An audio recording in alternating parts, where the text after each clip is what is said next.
बिल्ली और चूहों की कहानी।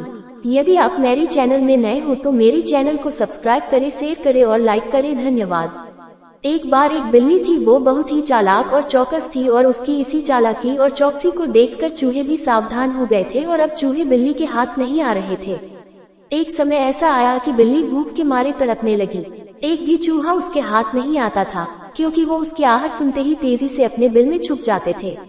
भूख से बचने के लिए बिल्ली योजना बनाने लगी। तभी उसके दिमाग में कुछ आया और वो एक टेबल पर उल्टी लेट गई। उसने सभी चूहों को ये सोचने पर मजबूर कर दिया कि वो मर चुकी है। सारे चूहे बिल्ली को ऐसे लेटा हुआ अपने बिल से ही देख रहे थे। उन्हें पता था कि बिल्ली बहुत चालाक है, इसलिए उनमें से कोई भी चूहा अपने बिल से बाहर नहीं आया। लेकिन बिल्ली भी हार मानने वालों में से नहीं थी। वो बहुत देर तक उसी टेबल पर उल्टी लेटी रही। धीरे धीरे चूहों को लगने लगा कि बिल्ली मर चुकी है। वो जश्न मनाते हुए अपने बिल से निकलने लगे। चूहे जैसे ही बिल्ली की टेबल के पास पहुँचे, उसने उछलकर 2 चूहे पकड़ लिए। इस तरह बिल्ली ने इस बार तो अपने पेट को भर लिया, लेकिन चूहे अब और भी ज्यादा सतर्क हो गए। 2 चूहे खाने के बाद बिल्ली दोबारा भूख से तड़पने लगी, क्योंकि चूहे अब बिल्कुल भी लापरवाही नहीं बरतना चाहते थे।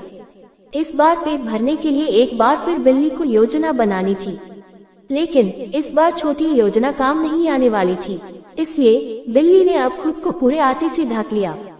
चूहों ने सोचा कि वह आटा है और उसे खाने के लिए आ गए, लेकिन एक बूढ़े चूहे ने उन्हें रोक दिया।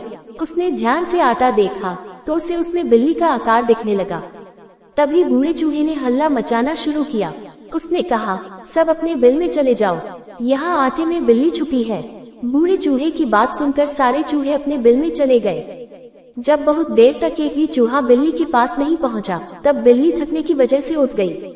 इस तरह बूढ़े चूहे ने अपने अनुभव से सारे चूहों की जान बचा ली। कहानी से सीख। बिल्ली और चूहे की कहानी से यह सीख मिलती है कि बुद्धि का इस्तेमाल करके धोखे से बचा जा सकता है। पूरी कहानी सुनने के लिए धन्यवाद।